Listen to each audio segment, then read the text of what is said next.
Hello, good morning, student, and welcome.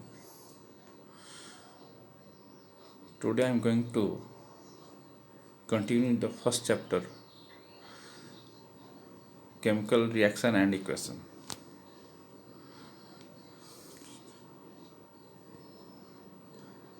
Last day I have taught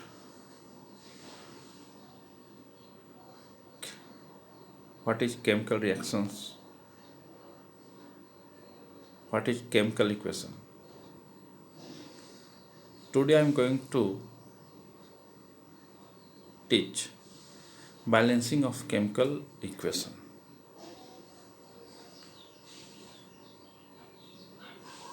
In ninth class, you have learned law of conservation of mass.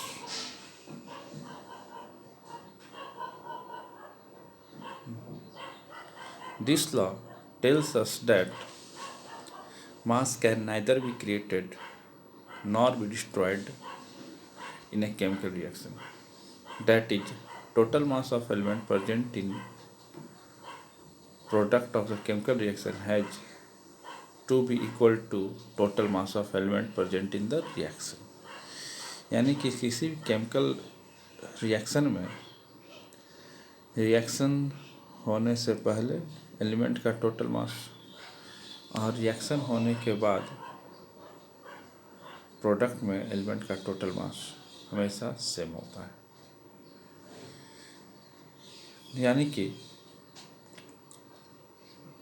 Reaction होने से पहले element की atoms की संख्या और reaction होने के बाद यानी प्रोडक्ट में एलिमेंट्स की संख्या हमेशा सेम रहता है। तो किसी भी रिएक्शंस को बैलेंस करने के लिए एरो के यानी रिएक्टेंट के साइड और प्रोडक्ट के साइड एलिमेंट्स की संख्या हमेशा सेम होनी चाहिए।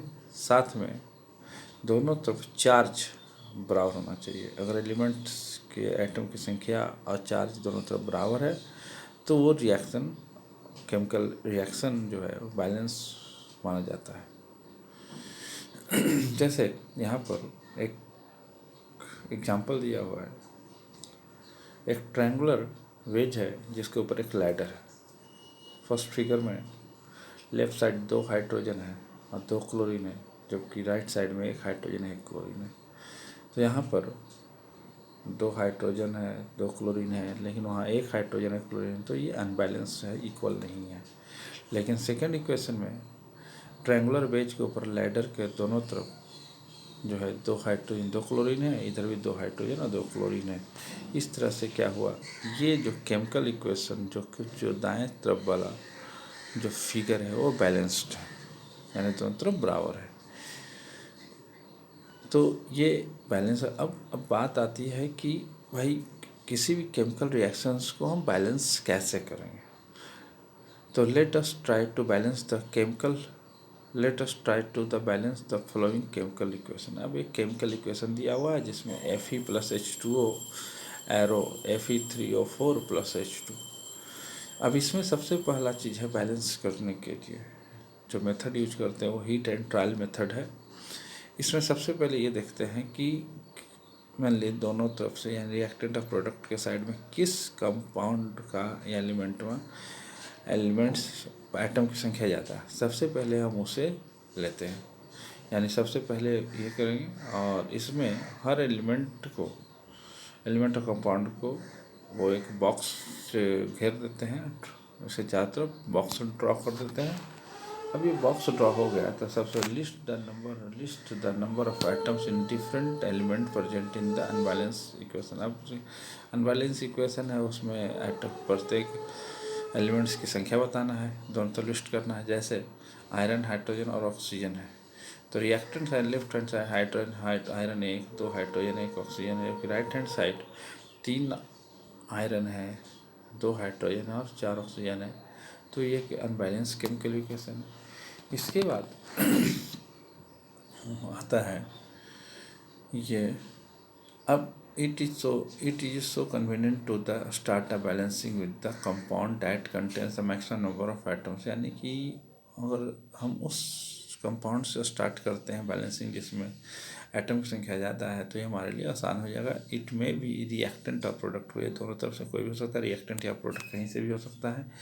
In that compound select the element which has maximum number of atom. अब इसमें क्या करना है, जिसमें वैसे कंपाउंड को सिलेक्ट करना है जिसमें एटम की संख्या मैक्सिमम हो। Using this criteria we select the Fe3O4 and element oxygen in it. कहता है इसमें Fe3O4 ले लिया और इसमें सबसे ज़्यादा जो एटम की संख्या है वो ऑक्सीजन है, यानी सबसे there are 4 oxygen atom on the right hand side and only 1 on the left hand. दाएं तरफ 4 है और बाएं तरफ 1 ऑक्सीजन है। अब बैलेंस सबसे to balance the oxygen atom, यानी सबसे पहले क्या करेंगे, हम ऑक्सीजन एटम को बैलेंस करेंगे, यानी कि 4 से मल्टीप्लाई कर देंगे। 4 ऑक्सीजन चाहिए, रिएक्टेंट तरफ 4 से मल्टीप्लाई कर दिए, तब 4 से मल्टीप्लाई कर दिए तो अब जो रिएक्शन जो बना वो Fe+4H2O plus Fe3O4 plus hydrogen, ये हो गया। अब बचा जो है आयरन और हाइड्रोजन आर स्टिल नो है अभी। अब हाइड्रोजन और आयरन जो है स्टिल बैलेंस नहीं है, तब pick any of the these element to proceed up further, यानी इन दोनों में से हाइड्रोजन या आयरन में से कोई भी लेकर के हम आगे प्रोसीड कर सकते हैं। Let us the balance the hydrogen in the partly balanced equation है। पार्टली जो बैलेंस इक्वेशन है उसके बाद हम अब हाइड्रोजन को लेते हैं। तो हाइड्रोजन को इक्वलाइज करने के लिए क्या करना पड़ेगा कि लेफ्ट हैंड साइड अगर 4 तो 8 हाइड्रोजन है तो 8 हाइड्रोजन राइट हैंड साइड भी होना चाहिए। तो 4 से क्या करेंगे, अगेन मल्टीप्लाई कर देंगे कि हाँ राइट हैंड साइड है 4 दूनी 8 हाइड्रोजन हो जाएगा। अब जो 4 से मल्टीप्लाई करने के बाद जो नेक्स्ट हमारा जब इक्वेशन हो गया Fe+4H2O arrow Fe3O4 plus 4H2। अब क्या करेंगे, अब बच गया मेरा थर्ड एलिमेंट आयरन बच गया है, जो अभी भी अनबैलेंस है। तो राइट हैंड साइड में 3 आयरन है और लेफ्ट हैंड साइड में 1। तो अब क्या करेंगे, उसे लेफ्ट हैंड साइड में 3 से हम क्या करेंगे, मल्टीप्लाई करेंगे। 3 से मल्टीप्लाई करने के बाद मेरा फाइनल इक्वेशन जो हो गया 3Fe+4H2 arrow Fe3O4 plus 4H2।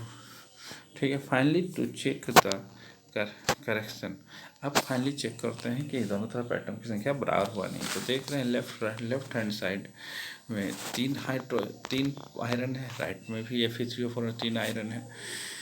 Left hand side में 8 हाइड्रोजन है, वाटर में H2 है, तो यहाँ राइट हैंड साइड में 8 हाइड्रोजन है। लेफ्ट हैंड साइड में अगर 1 ऑक्सीजन है तो 4 ऑक्सीजन है, तो राइट हैंड साइड में Fe3O4 में भी 4 ऑक्सीजन है। और दोनों इस तरह से the number of atoms of element on both sides are equal. So this equation is balance equation. This method of balancing chemical equation is called heat and trial method, and as we make trial to balance to equal by using the smallest whole number coefficient. Okay. तो इस तरह से मैं ये use कर दिया। अब now right, और अब नेक्स्ट स्टेप में क्या करता है, writing the simple of physical state carefully examine above. Does this equation tell us the anything about the physical state is reactant and product? No information has been given in this reaction about the physical state. To make the chemical equation more informative, physical state of reactant and product are mentioned along with the chemical formula. अब कहता है क्या कि अगर chemical formula, the gas, liquid, aqueous, solid of the reactant product are represented by notification GLAQS। तो अब क्या करता है, मोर इन्फॉर्मेटिव बनाने के लिए क्या कर सकते हैं कि जो जिस स्टेट में उसका स्टेट लिख सकते हैं। जैसे आयरन सॉलिड स्टेट तो सॉलिड हो गया, ब्रैकेट लिख दिया, उसके नीचे H2O है तो गैसेस स्टेट में हो गया। Fe सॉलिड स्टेट में होता है, हाइड्रोजन गैसेस स्टेट में होता है तो G लीजिए gas. Usually physical state are not included in the chemical equation. Physical state are not included in the chemical equation है, फिजिकल स्टेट नहीं इंक्लूड करते हैं unless it is necessary to specify. जब तक हम ऐसे नॉर्मली फिजिकल स्टेट हम chemical equation नहीं डालते हैं जब तक कि उसकी ज़रूरत ना हो।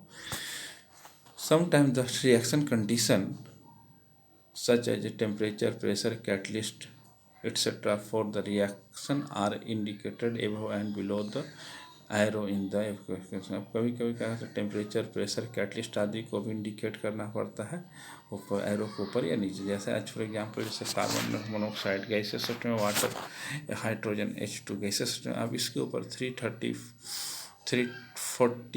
एटमॉस्फेरिक प्रेशर देखा गया तो ये बन गया मिथेनॉल CH3OH जो लिक्विड स्टेट में। इसी तरह से CO2 है प्लस वाटर है, और उसका सनलाइट और क्लोरोफिल, सनलाइट और क्लोरोफिल कैटलिस्ट है, उसके प्रेजेंस में बनता है ग्लूकोज प्लस ऑक्सीजन। तो ये भी इस तरह से हम केमिकल इक्वेशंस बैलेंस कर सकते हैं। तो इस तरह से ये केमिकल इक्वेशंस है। तो ये बैलेंसिंग ऑफ केमिकल इक्वेशन हो गया। अब इसके बाद अब आपको आगे एक बुक के में जो क्वेश्चन दिया हुआ है बैलेंसिंग करने के लिए केमिकल इक्वेशंस को, उसको आप बैलेंस करना क्वेश्चन बनाएंगे, उसे बैलेंस करेंगे। कोई भी दिक्कत होगा फर्दर आप बताएंगे हमें, ठीक है। Okay, thank you.